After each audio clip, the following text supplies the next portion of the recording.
اتفاق کی بات یہ ہے کہ یہ ایک بڑا نازک سا موضوع ہے نعت رسول کہنا،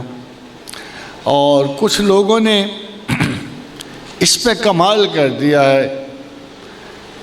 بہت خوبصورت اشعار لکھے ہیں جو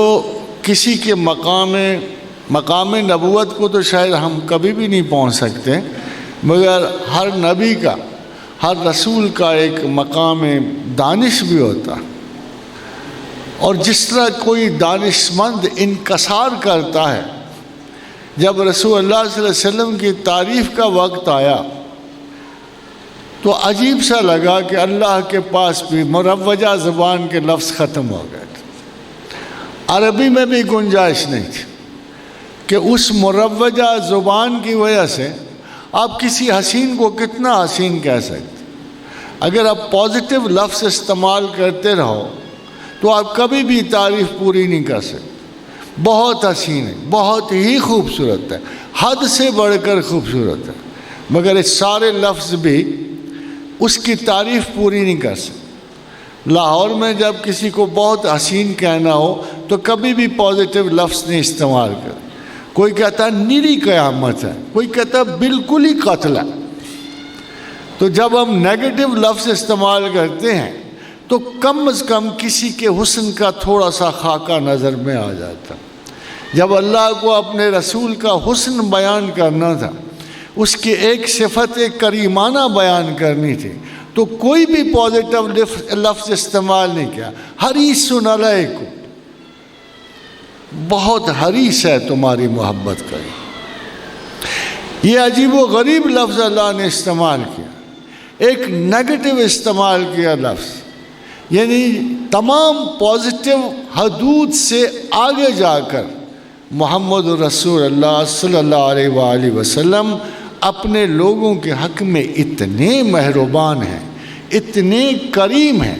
کہ اللہ تعالیٰ نے ان کو ابدیت کے حروف سے بھی آشنا نہیں کیا، بلکہ ڈائریکٹ اپنے نام دے دیے کہ جیسے میں ایک پوری کائنات کے لیے رؤوف رحیم ہوں، محمد رسول اللہ تمہارے لیے رؤوف رحیم، اس دنیا کی حدود میں رؤوف رحیم ہے۔ یہ نہیں کہا کہ عبد الرؤوف اور عبد الرحیم، ابدیت کا سلسلہ ان میں تھا، مگر جو رسول اکرم صلی اللہ علیہ وسلم کی امت کی خیرخواہی اتنی وسیع، اتنی بڑی تھی، اتنی عظیم تھی کہ خدا کو کہنا پڑا کہ جیسے میں کائنات کلی کے لیے رؤوف و رحیم ہوں، محمد رسول اللہ اے امت مسلمہ تمہارے لیے رؤوف و رحیم ہے، اور اتنے زیادہ ہیں کہ جیسے کسی شخص کو حرص پڑ جاتی ہے نا کسی کی بہتری کی، اللہ کے رسول کو اپنی امت کی فلاح و بہبود کی حرص پڑی ہوئی ہے کہ کوئی موقع فروغ گزاشت نہیں کرتے، کوئی موقع۔ اور خواتین و حضرات، ہمیشہ آپ کو نعت کا وہ انداز اچھا لگے گا کہ جس میں کچھ بے بسی کا اظہار ہو۔ اگر آپ نعت کے جب بڑے اشعار سنتے ہو رسول اللہ صلی اللہ علیہ وسلم کے بارے میں، تمام میں ایک انجام یہ آتا ہے کہ کوئی بڑے سے بڑا شاعر بھی جب تعریف رسول کرتا ہے تو ایک جگہ اس کا سانس ختم ہو جاتا ہے، لفظ ختم ہو جاتے ہیں، تب آپ کو یاد آئے گا کہ اللہ نے کیوں ایک نیگیٹو لفظ استعمال کیا۔ جیسے اقبال نے بہت ہی خوبصورت انداز میں اپنے انتہائی عالمانہ شان میں رسول کریم صلی اللہ علیہ وسلم کی تعریف فرمائی ہے۔ وہ دانائے سبل، ہم کہتے ہیں قافیہ اور ردیف کی اور الفاظ کی مترادفات کی اتنی خوبصورت بندش شاید کسی شعر میں نہیں آئے ہوگی جتنی اس شعر میں آئی ہے۔ وہ دانائے سبل ختم الرسل مولا کل، جس نے غبار راہ کو بخشا فروغ وادی سینہ، کتاب عشق و مستی میں وہی اول وہی آخر، وہی قرآن وہی فرقان وہی یاسین وہی طٰہٰ۔ مگر جو آخری شعر ہے اقبال نے اپنا نہیں لکھا، آخری شعر میں وہی بے بسی نظر آئی کہ ادب گاہست زیر آسماں از عرش نازک تر، کہ یہ عرش کے نیچے ایک ایسی ادب گاہ ہے، نفس گم کردہ می آیت جنید و بایزید اینجا، کہ اس مقام عزت پہ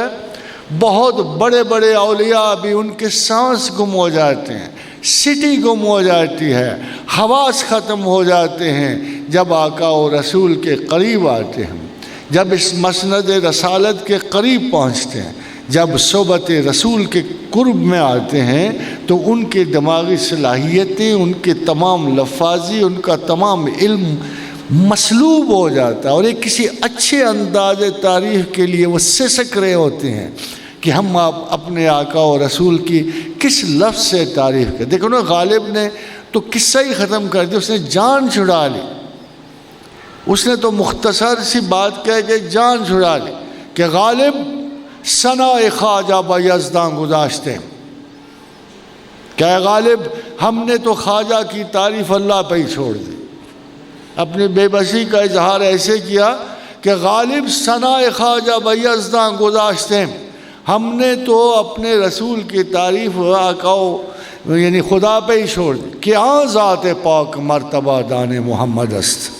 کہ اس ذات پاک کے سوا کوئی مرتبہ محمد نہیں جانتا۔ جب ہم جانتے نہیں ہیں تو تعریف کا حق کیسے پورا کریں گے؟ اور خواتین و حضرات، آپ حافظ کو دیکھیں، لسان پارس اتنا بڑا شاعر ہے کہ دنیا بھر کے شاعر اس کا اعتراف کرتے ہیں، جرمنی کا گوئٹے تعریف کرتا ہے، انگریز سارے بڑے سے بڑے شاعر حافظ سے متاثر ہوتے ہیں،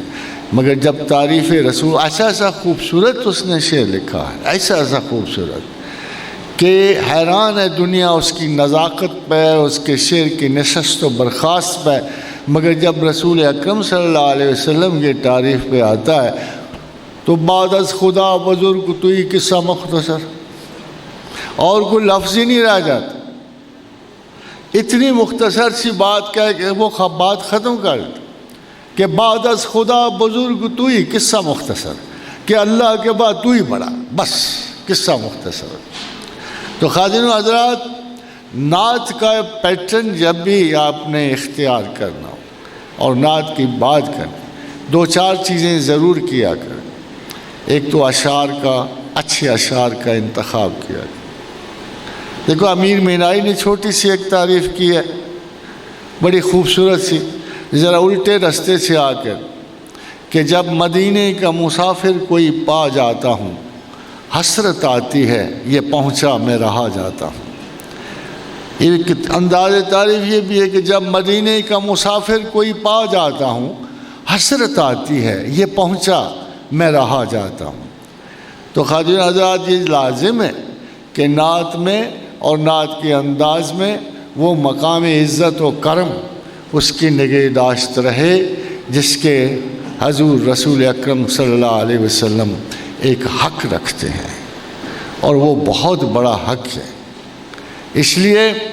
کہ شفاعت میں، محبت میں، یہ جو ہم نے طریقے اپروچ سیکھا ہے خدا کی طرف، اسلام کی طرف، یہ صرف رسول اللہ نے ہمیں بتایا ہے، اور اپنے رسول کے ذریعے خدا نے ہم تک وہ انداز اختیار پہنچایا ہے جس پہ چل کر ہم خدا کو پہچان سکتے ہیں، اس سے انس رکھ سکتے ہیں، اس سے محبت رکھ سکتے ہیں۔